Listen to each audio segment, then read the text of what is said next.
89वां अध्याय। ययाति और अष्टक का संवाद। ययाति ने कहा, महात्मन, मैं नहुष का पुत्र और पुरु का पिता ययाति हूं। समस्त प्राणियों का अपमान करने से मेरा पुण्य क्षीण हो जाने के कारण मैं देवताओं, सिद्धों तथा महर्षियों के लोक से च्युत होकर नीचे गिर रहा हूं। मैं आप लोगों से अवस्था में बड़ा हूं, अतः आप लोगों को प्रणाम नहीं कर रहा हूं। द्विजातियों में जो विद्या, तप और अवस्था में बड़ा होता है वह पूजनीय माना जाता है। अष्टक बोले, राजन, आपने कहा है कि जो अवस्था में बड़ा हो वही अधिक सम्माननीय कहा जाता है, परंतु द्विजों में तो जो विद्या और तपस्या में बढ़ा चढ़ा हो वही पूज्य होता है। ययाति ने कहा, पाप को पुण्य कर्मों का नाशक बताया जाता है, वह नरक की प्राप्ति कराने वाला है और वह उद्दंड पुरुषों में ही देखा जाता है।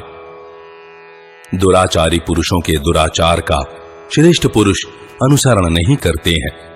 पहले के साधु पुरुष भी उन श्रेष्ठ पुरुषों के ही अनुकूल आचरण करते थे। मेरे पास पुण्य रूपी बहुत धन था, किंतु दूसरों की निंदा करने के कारण वह सब नष्ट हो गया। अब मैं चेष्टा करके भी उसे नहीं पा सकता। मेरी इस दुर्वस्था को समझ बूझकर जो आत्म कल्याण में संलग्न रहता है वही ज्ञानी और वही धीर है। जो मनुष्य बहुत धनी होकर उत्तम यज्ञों द्वारा भगवान की आराधना करता है, संपूर्ण विद्याओं को पाकर जिसकी बुद्धि विनय युक्त है, तथा जो वेदों को पढ़कर अपने शरीर को तपस्या में लगा देता है, वह पुरुष मोह रहित होकर स्वर्ग में जाता है। महान धन पाकर कभी हर्ष से उल्लसित न हो, वेदों का अध्ययन करे किंतु अहंकारी न बने।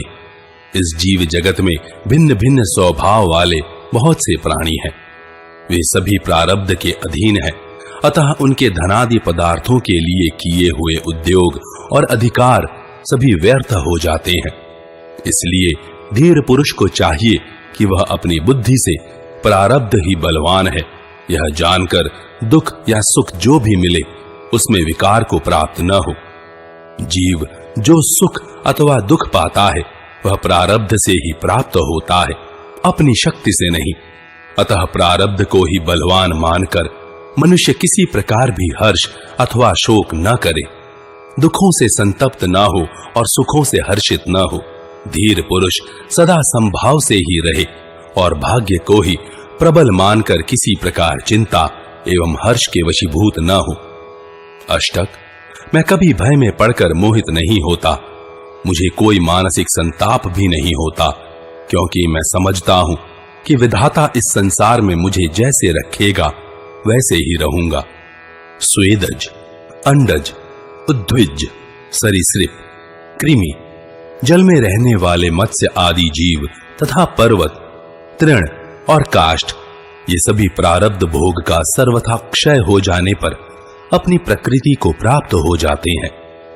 अष्टक, मैं सुख तथा दुख दोनों की अनित्यता को जानता हूं, फिर मुझे संताप हो तो कैसे? मैं क्या करूं और क्या करके संतप्त न हूं, इन बातों की चिंता छोड़ चुका हूं। अतः सावधान रहकर शोक संताप को अपने से दूर रखता हूं। जो दुख में खिन्न नहीं होता, सुख से मतवाला नहीं हो उठता और सबके साथ समान भाव से बर्ताव करता है, वह धीर कहा गया है। विज्ञ मनुष्य बुद्धि से प्रारब्ध को अत्यंत बलवान समझकर यहाँ किसी भी विषय में अधिक आसक्त नहीं होता। वैशंपायन जी कहते हैं, जन्मेजय, राजा ययाति समस्त सद्गुणों से संपन्न थे और नाते में अष्टक के नाना लगते थे। वे अंतरिक्ष में वैसे ही ठहरे हुए थे मानो स्वर्ग लोक में हो। जब उन्होंने ऐसी बातें कही तब अष्टक ने उनसे पुनः प्रश्न किया। अष्टक बोले, महाराज, आपने जिन जिन प्रधान लोकों में रहकर जितने समय तक वहां के सुखों का भलीभांति उपभोग किया है, उन सब का मुझे यथार्थ परिचय दीजिए। राजन, आप तो महात्माओं की भांति धर्मों का उपदेश कर रहे हैं। ययाति ने कहा, अष्टक, मैं पहले समस्त भूमंडल में प्रसिद्ध चक्रवर्ती राजा था। तदनंतर सत्कर्मों द्वारा बड़े बड़े लोकों पर मैंने विजय प्राप्त की और उनमें 1000 वर्षों तक निवास किया। इसके बाद उनसे भी उच्चतम लोक में जा पहुंचा। वहां 100 योजन विस्तृत और 1000 दरवाजों से युक्त इंद्र की रमणीय पुरी प्राप्त हुई। उसमें मैंने केवल 1000 वर्षों तक निवास किया और उसके बाद उससे भी ऊंचे लोक में गया। तदनंतर लोकपालों के लिए भी दुर्लभ प्रजापति के उस दिव्य लोक में जा पहुंचा जहां जरावस्था का प्रवेश नहीं है। वहां 1000 वर्ष तक रहा, फिर उससे भी उत्तम लोक में चला गया। वह देवाधिदेव ब्रह्मा जी का धाम था। वहां मैं अपनी इच्छा के अनुसार भिन्न भिन्न लोकों में विहार करता हुआ संपूर्ण देवताओं से सम्मानित होकर रहा। उस समय मेरा प्रभाव और तेज देवेश्वरों के समान था। इसी प्रकार मैं नंदनवन में इच्छानुसार रूप धारण करके अप्सराओं के साथ विहार करता हुआ 10 लाख वर्षों तक रहा। वहां मुझे पवित्र गंध और मनोहर रूप वाले वृक्ष देखने को मिले जो फूलों से लदे हुए थे। वहां रहकर मैं देवलोक के सुखों से आसक्त हो गया। तदनंतर बहुत अधिक समय बीत जाने पर एक भयंकर रूपधारी देवदूत आकर मुझसे ऊंची आवाज में 3 बार बोला, गिर जाओ, गिर जाओ, गिर जाओ। राजशिरोमणे, मुझे इतना ही ज्ञात हो सका है। तदनंतर पुण्य क्षीण हो जाने के कारण मैं नंदनवन से नीचे गिर पड़ा। नरेंद्र, उस समय मेरे लिए शोक करने वाले देवताओं की अंतरिक्ष में यह दया भरी वाणी सुनाई पड़ी। अहो, बड़े कष्ट की बात है कि पवित्र कीर्ति वाले ये पुण्यकर्मा महाराज ययाति पुण्य क्षीण होने के कारण नीचे गिर रहे हैं। तब नीचे गिरते हुए मैंने उनसे पूछा, देवताओं, मैं साधु पुरुषों के बीच गिरूं, इसका क्या उपाय है? तब देवताओं ने मुझे आपकी यज्ञ भूमि का परिचय दिया। मैं इसी को देखता हुआ तुरंत यहां आ पहुंचा हूं। यज्ञ भूमि का परिचय देने वाली भविष्य की सुगंध का अनुभव तथा धूम प्रांत का अवलोकन करके मुझे बड़ी प्रसन्नता और सांत्वना मिली है। इस प्रकार श्री महाभारत आदि पर्व के अंतर्गत संभव पर्व में उत्तरयायात विषयक 89वां अध्याय पूरा हुआ। 90वां अध्याय अष्टक और ययाति का संवाद।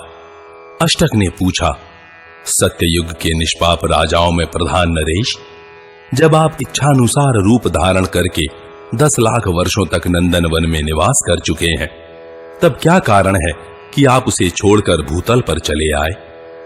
ययाति बोले, जैसे इस लोक में जाति भाई, सुहृद अथवा स्वजन कोई भी क्यों ना हो, धन नष्ट हो जाने पर उसे सब मनुष्य त्याग देते हैं, उसी प्रकार परलोक में जिसका पुण्य समाप्त हो गया है, उस मनुष्य को देवराज इंद्र सहित संपूर्ण देवता तुरंत त्याग देते हैं। अष्टक ने पूछा, देवलोक में मनुष्यों के पुण्य कैसे क्षीण होते हैं? इस विषय में मेरा मन अत्यंत मोहित हो रहा है। प्रजापति का वह कौन सा धाम है जिसमें विशिष्ट पुरुष जाते हैं, यह बताइए, क्योंकि आप मुझे क्षेत्रज्ञ जान पड़ते हैं। ययाति बोले, नरदेव, जो अपने मुख से अपने पुण्य कर्मों का बखान करते हैं, वे सभी इस भौम नरक में आ गिरते हैं। यहाँ वे गीधों, गीदड़ों और कौओं आदि के खाने योग्य इस शरीर के लिए बड़ा भारी परिश्रम करके क्षीण होते और पुत्र पौत्रादि रूप से बहुधा विस्तार को प्राप्त होते हैं। इसलिए नरेंद्र, इस लोक में जो दुष्ट और निंदनीय कर्म हो, उसको सर्वथा त्याग देना चाहिए।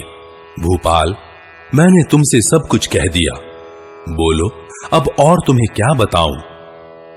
अष्टक ने पूछा, जब मनुष्यों को मृत्यु के पश्चात पक्षी, गीध, नीलकंठ और पतंग ये नोच नोच कर खा लेते हैं, तब वे कैसे और किस रूप में उत्पन्न होते हैं? मैंने अब तक भौम नामक किसी दूसरे नरक का नाम नहीं सुना था। ययाति बोले, कर्म से उत्पन्न होने और बढ़ने वाले शरीर को पाकर गर्भ से निकलने के पश्चात जीव सबके समक्ष इस पृथ्वी पर विचरते हैं। उनका यह विचरण ही भौम नरक कहा गया है। इसी में वे पड़ते हैं। इसमें पड़ने पर वे व्यर्थ बीतने वाले अनेक वर्ष समूहों की ओर दृष्टिपात नहीं करते। कितने ही प्राणी आकाश में 60,000 वर्ष रहते हैं, कुछ 80,000 वर्षों तक वहां निवास करते हैं। इसके बाद वे भूमि पर गिरते हैं। यहां उन गिरने वाले जीवों को तीखी दाढ़ों वाले पृथ्वी के भयानक राक्षस अत्यंत पीड़ा देते हैं। अष्टक ने पूछा, तीखी दाढ़ों वाले पृथ्वी के वे भयंकर राक्षस पापवश आकाश से गिरते हुए जिन जीवों को सताते हैं, वे गिरकर कैसे जीवित रहते हैं? किस प्रकार इंद्रिय आदि से युक्त होते हैं और कैसे गर्भ में आते हैं? ययाति बोले, अंतरिक्ष से गिरा हुआ प्राणी अस्त्र होता है, फिर वही क्रमशः नूतन शरीर का बीजभूत वीर्य बन जाता है। वह वीर्य फूल और फल रूपी शेष कर्मों से संयुक्त होकर तदनुरूप योनि का अनुसरण करता है। गर्भाधान करने वाले पुरुष के द्वारा स्त्री संसर्ग होने पर वह वीर्य से आविष्ट हुआ जीव उस स्त्री के रज से मिल जाता है। तदनंतर वही गर्भ रूप में परिणत हो जाता है। जीव जल रूप से गिरकर वनस्पतियों और औषधियों में प्रवेश करते हैं। जल, वायु, पृथ्वी और अंतरिक्ष आदि में प्रवेश करते हुए कर्मानुसार पशु अथवा मनुष्य सब कुछ होते हैं। इस प्रकार भूमि पर आकर फिर इसी क्रम के अनुसार गर्भ भाव को प्राप्त होते हैं। अष्टक ने पूछा, राजन, इस मनुष्य योनि में आने वाला जीव अपने इसी शरीर से गर्भ में आता है या दूसरा शरीर धारण करता है? आप यह रहस्य मुझे बताइए, मैं संशय होने के कारण पूछता हूं। गर्भ में आने पर वह भिन्न भिन्न शरीर रूपी आश्रय को, आंख और कान आदि इंद्रियों को तथा चेतना को भी कैसे उपलब्ध करता है? मेरे पूछने पर ये सब बातें आप बताइए। तात, हम सब लोग आपको क्षेत्रज्ञ मानते हैं। ययाति बोले, ऋतुकाल में पुष्प रस से संयुक्त वीर्य को वायु गर्भाशय में खींच लाता है। वहां गर्भाशय में सूक्ष्म भूत उस पर अधिकार कर लेते हैं और वह क्रमशः गर्भ की वृद्धि करता रहता है। वह गर्भ बढ़कर जब संपूर्ण अवयवों से संपन्न हो जाता है, तब चेतनता का आश्रय ले योनि से बाहर निकलकर मनुष्य कहलाता है। वह कानों से शब्द सुनता है, आंखों से रूप देखता है, नासिका से सुगंध लेता है, जीवा से रस का आस्वादन करता है, त्वचा से स्पर्श और मन से आंतरिक भावों का अनुभव करता है। अष्टक, इस प्रकार महात्मा प्राणधारियों के शरीर में जीव की स्थापना होती है। अष्टक ने पूछा, जो मनुष्य मर जाता है वह जलाया जाता है या गाड़ दिया जाता है अथवा जल में बहा दिया जाता है? इस प्रकार विनाश होकर स्थूल शरीर का अभाव हो जाता है। फिर वह चेतन जीवात्मा किस शरीर के आधार पर रहकर चैतन्य युक्त व्यवहार करता है? ययाति बोले, राजसिंह, जैसे मनुष्य श्वास लेते हुए प्राण युक्त स्थूल शरीर को छोड़कर स्वप्न में विचरण करता है, वैसे ही यह चेतन जीवात्मा अस्फुट शब्दोच्चारण के साथ इस मृतक स्थूल शरीर को त्याग कर सूक्ष्म शरीर से संयुक्त होता है और फिर पुण्य अथवा पाप को आगे रखकर वायु के समान वेग से चलता हुआ अन्य योनि को प्राप्त होता है। पुण्य करने वाले मनुष्य पुण्य योनियों में जाते हैं और पाप करने वाले मनुष्य पाप योनि में जाते हैं। इस प्रकार पापी जीव कीट पतंग आदि होते हैं। महानुभाव, इन सब विषयों को विस्तार के साथ कहने की इच्छा नहीं होती। नृपश्रेष्ठ, इसी प्रकार जीव गर्भ में आकर 4 पैर, 6 पैर और 2 पैर वाले प्राणियों के रूप में उत्पन्न होते हैं। यह सब मैंने पूरा पूरा बता दिया। अब और क्या पूछना चाहते हो? अष्टक ने पूछा, तात, मनुष्य कौन सा कर्म करके उत्तम लोक प्राप्त करता है? वे लोक तप से प्राप्त होते हैं या विद्या से? मैं यही पूछता हूं। जिस कर्म के द्वारा क्रमशः श्रेष्ठ लोकों की प्राप्ति हो सके वह सब यथार्थ रूप से बताइए। ययाति बोले, राजन, साधु पुरुष स्वर्गलोक के 7 महान दरवाजे बतलाते हैं जिनसे प्राणी उसमें प्रवेश करते हैं। उनके नाम ये हैं: तप, दान, शम, दम, लज्जा, सरलता और समस्त प्राणियों के प्रति दया। वे तप आदि द्वार सदा ही पुरुष के अभिमान रूप तम से आच्छादित होने पर नष्ट हो जाते हैं यह संत पुरुषों का कथन है। जो वेदों का अध्ययन करके अपने को सबसे बड़ा पंडित मानता और अपनी विद्या द्वारा दूसरों के यश का नाश करता है, उसके पुण्य लोक अंतवान होते हैं और उसका पढ़ा हुआ वेद भी उसे फल नहीं देता। अग्निहोत्र, मौन, अध्ययन और यज्ञ, ये 4 कर्म मनुष्य को भय से मुक्त करने वाले हैं, परंतु वे ही ठीक से न किए जाएं, अभिमान पूर्वक उनका अनुष्ठान किया जाए तो वे उल्टे भय प्रदान करते हैं। विद्वान पुरुष सम्मानित होने पर अधिक आनंदित न हो और अपमानित होने पर संतप्त न हो। इस लोक में संत पुरुष ही सत्पुरुषों का आदर करते हैं। दुष्ट पुरुषों को यह सत्पुरुष है ऐसी बुद्धि प्राप्त ही नहीं होती। मैं यह दे सकता हूं, इस प्रकार यजन करता हूं, इस तरह स्वाध्याय में लगा रहता हूं और यह मेरा व्रत है, इस प्रकार जो अहंकार पूर्वक वचन है उन्हें भय रूप कहा गया है। ऐसे वचनों को सर्वथा त्याग देना चाहिए। जो सबका आश्रय है, पुराण है तथा जहां मन की गति भी रुक जाती है, वह तुम सब लोगों के लिए कल्याणकारी हो। जो विद्वान उसे जानते हैं वे उस पर ब्रह्म परमात्मा से संयुक्त होकर इहलोक और परलोक में परम शांति को प्राप्त होते हैं। इस प्रकार श्री महाभारत आदि पर्व के अंतर्गत संभव पर्व में उत्तरयायात विषयक 90वां अध्याय पूरा हुआ। 91वां अध्याय ययाति और अष्टक का आश्रम धर्म संबंधी संवाद। अष्टक ने पूछा, महाराज, वेदज्ञ विद्वान इस धर्म के अंतर्गत बहुत से कर्मों को उत्तम लोकों की प्राप्ति का द्वार बताते हैं, अतः मैं पूछता हूं, आचार्य की सेवा करने वाला ब्रह्मचारी, गृहस्थ, सन्मार्ग में स्थित वानप्रस्थ और सन्यासी किस प्रकार धर्माचरण करके उत्तम लोक में जाता है? ययाति बोले, शिष्य को उचित है कि गुरु के बुलाने पर उसके समीप जाकर पढ़े, गुरु की सेवा में बिना कहे लगा रहे, रात में गुरुजी के सो जाने के बाद सोए और सवेरे उनसे पहले ही उठ जाए। वह मृदुल, जितेंद्रिय, धैर्यवान, सावधान और स्वाध्यायशील हो। इस नियम से रहने वाला ब्रह्मचारी सिद्धि को पाता है। गृहस्थ पुरुष न्याय से प्राप्त हुए धन को पाकर उससे यज्ञ करे, दान दे और सदा अतिथियों को भोजन कराए। दूसरों की वस्तु उनके दिए बिना ग्रहण नहीं करे। यह गृहस्थ धर्म का प्राचीन एवं रहस्यमय स्वरूप है। वानप्रस्थ मुनि वन में निवास करे, आहार और विहार को नियमित रखे, अपने ही पराक्रम एवं परिश्रम से जीवन निर्वाह करे, पाप से दूर रहे, दूसरों को दान दे और किसी को कष्ट न पहुंचाए। ऐसा मुनि परम मोक्ष को प्राप्त होता है।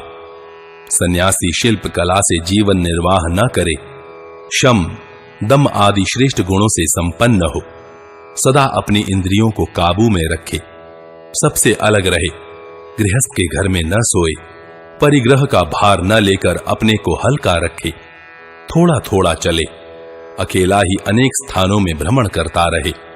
ऐसा सन्यासी ही वास्तव में भिक्षु कहलाने योग्य है। जिस समय रूप, रस आदि विषय तुच्छ प्रतीत होने लगे, इच्छानुसार जीत लिए जाएं तथा उनके परित्याग में ही सुख जान पड़े, उसी समय विद्वान पुरुष मन को वश में करके समस्त संग्रहों का त्याग कर वनवासी होने का प्रयत्न करे। जो वनवासी मुनि वन में ही अपने पंचभूतात्मक शरीर का परित्याग करता है, वह 10 पीढ़ी पूर्व के और 10 पीढ़ी बाद के जाति भाइयों को तथा 21वें अपने को भी पुण्य लोकों में पहुंचा देता है। अष्टक ने पूछा, राजन, मुनि कितने हैं और मौन कितने प्रकार के हैं, यह बताइए, हम इसे सुनना चाहते हैं। ययाति ने कहा, जनेश्वर, अरण्य में निवास करते समय जिसके लिए ग्राम पीछे होता है और ग्राम में वास करते समय जिसके लिए अरण्य पीछे होता है, वह मुनि कहलाता है। अष्टक ने पूछा, अरण्य में निवास करने वाले के लिए ग्राम और ग्राम में निवास करने वाले के लिए अरण्य पीछे कैसे हैं? ययाति ने कहा, जो मुनि वन में निवास करता है और गांवों में प्राप्त होने वाली वस्तुओं का उपयोग नहीं करता, इस प्रकार वन में निवास करने वाले उस मुनि के लिए गांव पीछे समझा जाता है। जो अग्नि और गृह को त्याग चुका है, जिसका गोत्र और चरण से भी संबंध नहीं रह गया है, जो मौन रहता है और उतने ही वस्त्र की इच्छा रखता है जितने से लंगोटी और ओढ़ने का काम चल जाए। इसी प्रकार जितने से प्राणों की रक्षा हो सके उतना ही भोजन चाहता है। इस नियम से गांव में निवास करने वाले उस मुनि के लिए अरण्य पीछे समझा जाता है। जो मुनि संपूर्ण कामनाओं को छोड़कर कर्मों को त्याग चुका है और इंद्रिय संयम पूर्वक सदा मौन में स्थित है, ऐसा सन्यासी लोक में परम सिद्धि को प्राप्त होता है। जिसके दांत शुद्ध और साफ हैं, जिसके नख कटे हुए हैं, जो सदा स्नान करता है तथा यम नियमादि से अलंकृत है, शीतोष्ण को सहने से उसका शरीर श्याम पड़ गया है, जिसके आचरण उत्तम है, ऐसा सन्यासी किसके लिए पूजनीय नहीं है? तपस्या से मांस, हड्डी तथा रक्त के क्षीण हो जाने पर जिसका शरीर कृश और दुर्बल हो गया है, वह मुनि इस लोक को जीतकर परलोक पर भी विजय पाता है। जब मुनि सुख दुख, राग द्वेष आदि द्वंद्वों से रहित एवं भलीभांति मौनवालंबी हो जाता है, तब वह इस लोक को जीतकर परलोक पर भी विजय पाता है।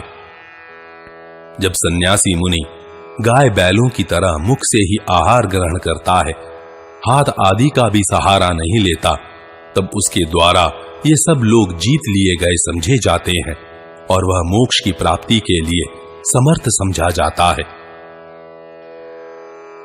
इस प्रकार श्री महाभारत आदि पर्व के अंतर्गत संभव पर्व में उत्तरयायात विषयक 91वां अध्याय पूरा हुआ।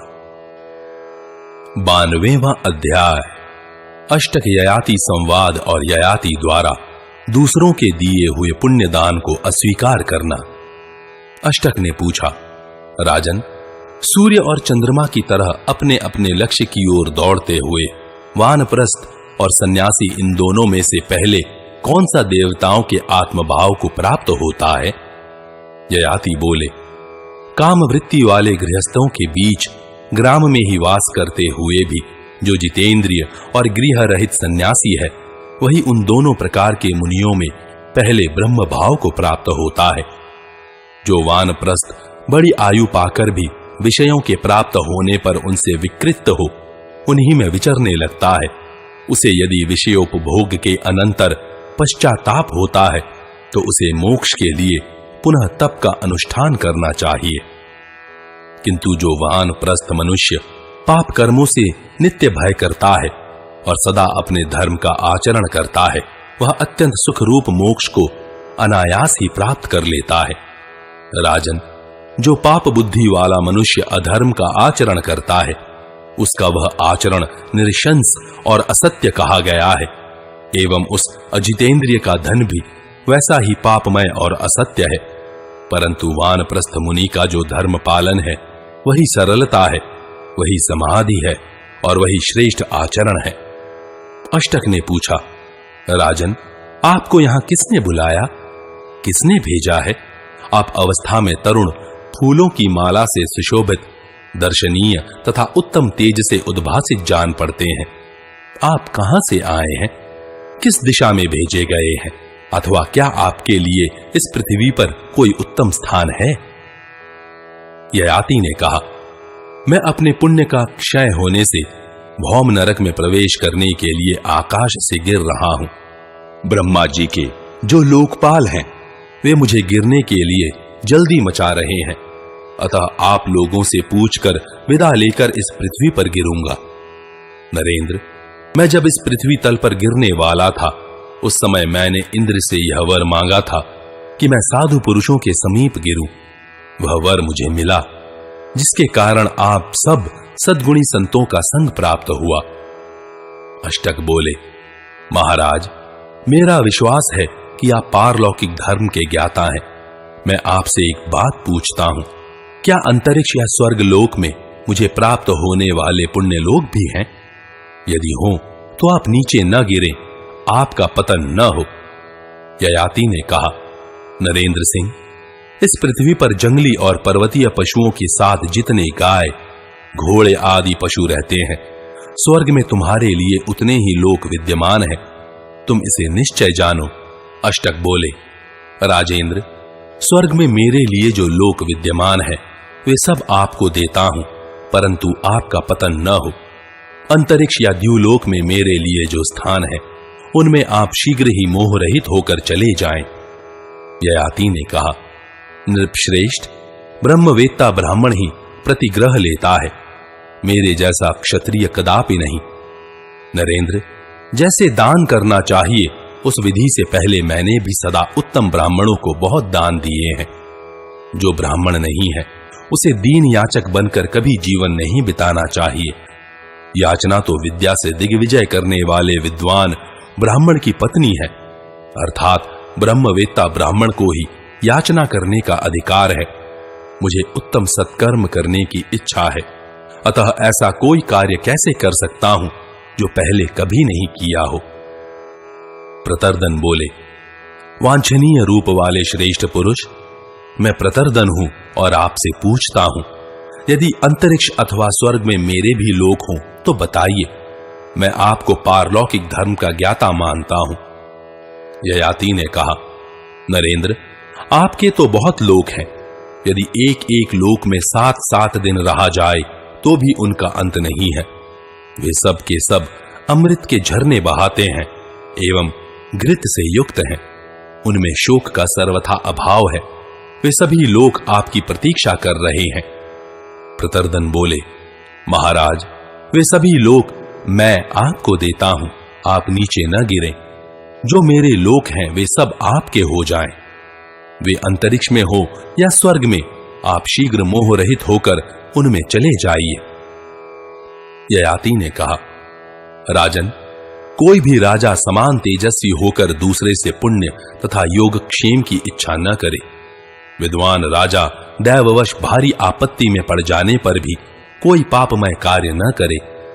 धर्म पर दृष्टि रखने वाले राजा को उचित है कि वह प्रयत्न पूर्वक धर्म और यश के मार्ग पर ही चले।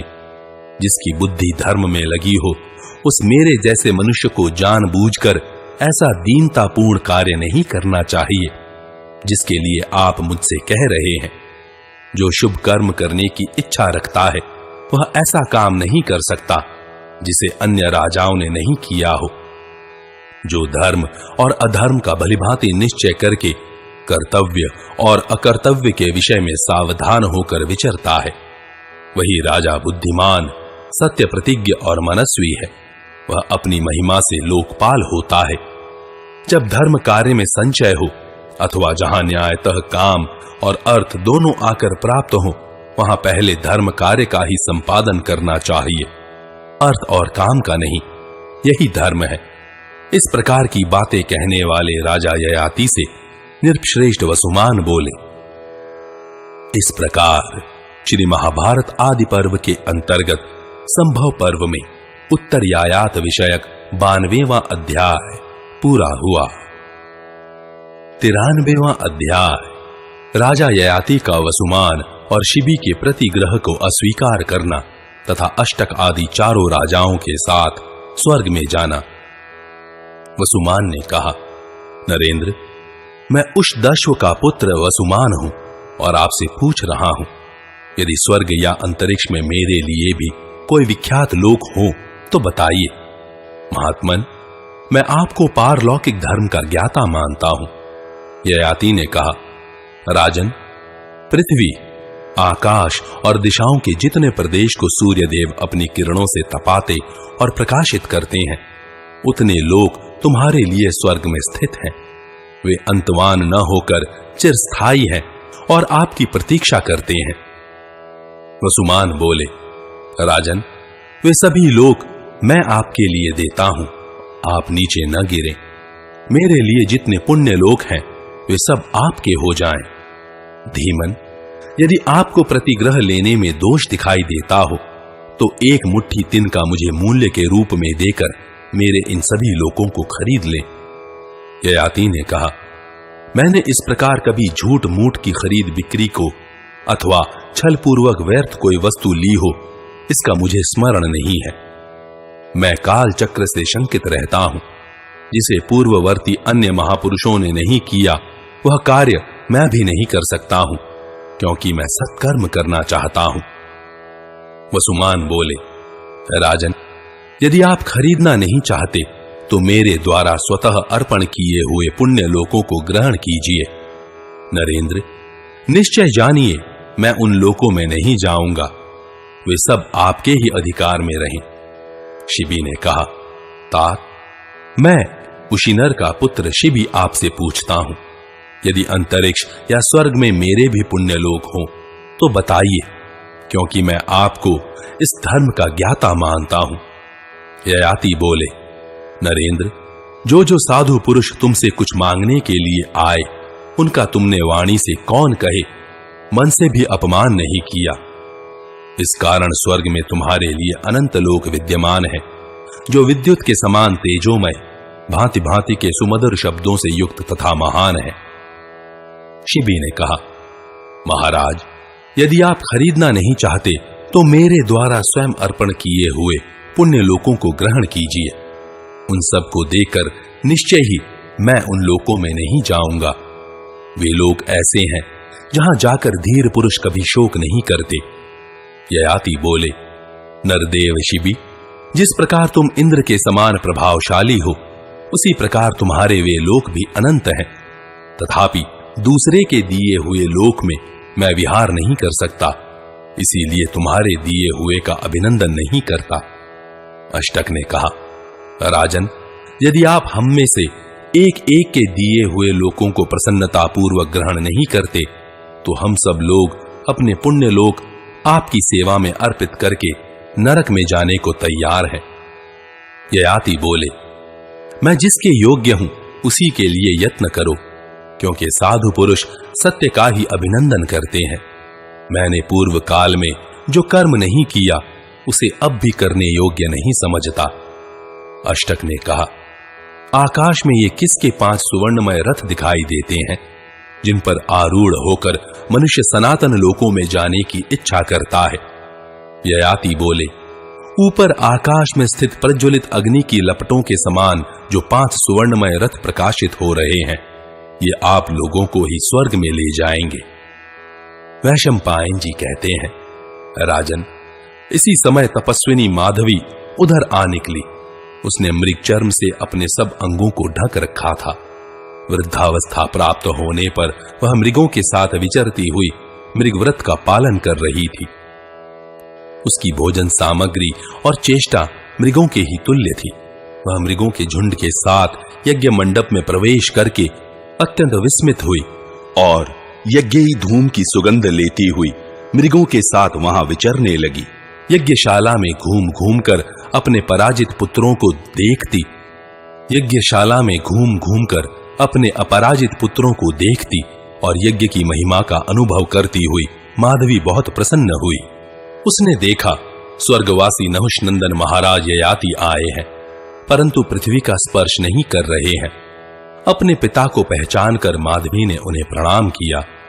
तब वसुमना ने अपनी तपस्विनी माता से प्रश्न करते हुए कहा। वसुमना बोले, मां, तुम श्रेष्ठ वर्ण की देवी हो, तुमने इन महापुरुष को प्रणाम किया है। ये कौन है? कोई देवता है या राजा? यदि जानती हो तो मुझे बताओ। माधवी ने कहा, पुत्रों, तुम सब लोग एक साथ सुन लो। ये मेरे पिता नहुष नंदन महाराज ययाति हैं।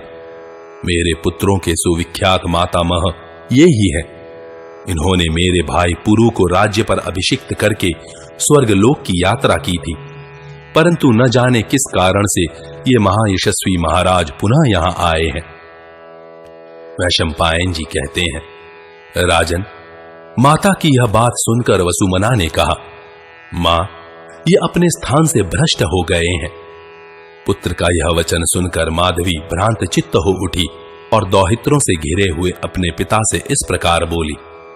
माधवी ने कहा, पिताजी, मैंने तपस्या द्वारा जिन लोकों पर अधिकार प्राप्त किया है उन्हें आप ग्रहण करें। पुत्रों और पौत्रों की भांति पुत्री और दौहित्रों का धर्माचरण से प्राप्त किया हुआ धन भी अपने ही लिए है, यह वेदवेत्ता ऋषि कहते हैं।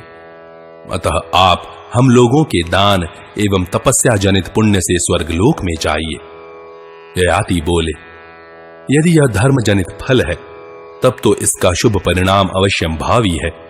आज मुझे मेरी पुत्री तथा महात्मा दौहित्रों ने तारा है। इसलिए आज से पितृकर्म में दौहित्र परम पवित्र समझा जाएगा। इसमें संशय नहीं कि वह पितरों का हर्ष बढ़ाने वाला होगा। श्राद्ध में 3 वस्तुएं पवित्र मानी जाएंगी, दौहित्र, कुतप और तिल। साथ ही इसमें 3 गुण भी प्रशंसित होंगे, पवित्रता, अक्रोध और अत्वरा। तथा श्राद्ध में भोजन करने वाले, परोसने वाले और सुनाने वाले, ये 3 प्रकार के मनुष्य भी पवित्र माने जाएंगे। दिन के 8वें भाग में जब सूर्य का ताप घटने लगता है, उस समय का नाम कुतप है। उसमें पितरों के लिए दिया हुआ दान अक्षय होता है। तिल पिशाचों से श्राद्ध की रक्षा करते हैं, कुश राक्षसों से बचाते हैं, क्षोत्रिय ब्राह्मण पंक्ति की रक्षा करते हैं, और यदि यतिगण श्राद्ध में भोजन कर ले तो वह अक्षय हो जाता है। उत्तम व्रत का आचरण करने वाला पवित्र क्षोत्रिय ब्राह्मण श्राद्ध का उत्तम पात्र है। वह जब प्राप्त हो जाए वही श्राद्ध का उत्तम काल समझना चाहिए। उसको दिया हुआ दान उत्तम काल का दान है, इसके सिवा और कोई उपयुक्त काल नहीं है। वैशंपायन जी कहते हैं, राजन, बुद्धिमान ययाति ऐसी बात कहकर पुनः अपने दौहित्रों से बोले, तुम सब लोग अब वृत्त स्नान कर चुके हो, अब महत्वपूर्ण कार्य की सिद्धि के लिए शीघ्र तैयार हो जाओ। अष्टक बोले, राजन, आप इन रथों में बैठिए और आकाश में ऊपर की ओर बढ़िए। जब समय होगा तब हम भी आपका अनुसरण करेंगे। ययाति बोले, हम सब लोगों ने 7-7 स्वर्ग पर विजय पाई है, इसलिए इस समय सबको वहां चलना चाहिए। देवलोक का यह रजोहीन सात्विक मार्ग हमें स्पष्ट दिखाई दे रहा है। वैशंपायन जी कहते हैं, राजन, तदनंतर वे सभी नृपश्रेष्ठ उन दिव्य रथों पर आरूढ़ हो धर्म के बल से स्वर्ग में पहुंचने के लिए चल दिए। उस समय पृथ्वी और आकाश में उनकी प्रभा व्याप्त हो रही थी। अष्टक, शिबी, काशीराज प्रतर्दन तथा इक्ष्वाकु वंशी वसुमना, ये चारों साधु नरेश यज्ञांत स्नान करके एक साथ स्वर्ग में गए। अष्टक बोले, राजन, महात्मा इंद्र मेरे बड़े मित्र हैं, अतः मैं तो समझता था कि अकेला मैं ही सबसे पहले उनके पास पहुंचूंगा, परंतु ये उशिनर पुत्र शिबी अकेले संपूर्ण वेग से हम सब के वाहनों को लांघकर आगे बढ़ गए हैं। ऐसा कैसे हुआ? ययाति ने कहा, राजन, उशिनर के पुत्र शिबी ने ब्रह्मलोक के मार्ग की प्राप्ति के लिए अपना सर्वस्व दान कर दिया था, इसीलिए ये तुम सब लोगों में श्रेष्ठ हैं। नरेश्वर, दान, तपस्या, सत्य, धर्म, ह्री, श्री, क्षमा, सौम्य भाव और व्रत पालन की अभिलाषा, राजा शिबी में ये सभी गुण अनुपम है तथा बुद्धि में भी उनकी समता करने वाला कोई नहीं है। राजा शिबी ऐसे सदाचार संपन्न और लज्जाशील हैं, इसीलिए शिबी हम सबसे आगे बढ़ गए हैं। वैशंपायन जी कहते हैं, जनमेजय, तदनंतर अष्टक ने कौतूहलवश इंद्र के तुल्य अपने नाना राजा ययाति से पुनः प्रश्न किया, महाराज, मैं आपसे एक बात पूछता हूं, आप उसे सच सच बताइए। आप कहां से आए हैं, कौन है और किसके पुत्र हैं? आपने जो कुछ किया है उसे करने वाला आपके सिवा दूसरा कोई क्षत्रिय अथवा ब्राह्मण इस संसार में नहीं है। ययाति ने कहा, मैं नहुष का पुत्र और पुरु का पिता राजा ययाति हूं। इस लोक में मैं चक्रवर्ती नरेश था। आप सब लोग मेरे अपने हैं, अतः आपसे गुप्त बात भी खोलकर बतलाए देता हूं। मैं आप लोगों का नाना हूं। मैंने इस सारी पृथ्वी को जीत लिया था। मैं ब्राह्मणों को अन्न वस्त्र दिया करता था। मनुष्य जब 100 सुंदर पवित्र अश्वों का दान करते हैं तब वे पुण्यात्मा देवता होते हैं। मैंने तो सवारी, गौ, सुवर्ण तथा उत्तम धन से परिपूर्ण यह सारी पृथ्वी ब्राह्मणों को दान कर दी थी एवं 100 अर्बुद गौओं का दान भी किया था। सत्य से ही पृथ्वी और आकाश टिके हुए हैं। इसी प्रकार सत्य से ही मनुष्य लोक में अग्नि प्रज्वलित होती है। मैंने कभी व्यर्थ बात मुंह से नहीं निकाली है, क्योंकि साधु पुरुष सदा सत्य का ही आदर करते हैं। अष्टक, मैं तुमसे, प्रतर्दन से और उषदश्व के पुत्र वसुमान से भी यहां जो कुछ कहता हूं वह सब सत्य ही है। मेरे मन का यह विश्वास है कि समस्त लोक, मुनि और देवता सत्य से ही पूजनीय होते हैं। जो मनुष्य हृदय में ईर्ष्या न रखकर स्वर्ग पर अधिकार करने वाले हम सब लोगों के इस वृत्तांत को यथार्थ रूप से श्रेष्ठ द्विजों के सामने सुनाएगा, वह हमारे ही समान पुण्य लोकों को प्राप्त कर लेगा। वैशंपायन जी कहते हैं, जन्मेजय, राजा ययाति बड़े महात्मा थे, शत्रुओं के लिए अजेय और उनके कर्म अत्यंत उदार थे। उनके दौहित्रों ने उनका उद्धार किया और वे अपने सत्कर्मों द्वारा संपूर्ण भूमंडल को व्याप्त करके पृथ्वी छोड़कर स्वर्गलोक में चले गए। इस प्रकार श्री महाभारत आदि पर्व के अंतर्गत संभव पर्व में उत्तरयायात समाप्ति विषयक 93वां अध्याय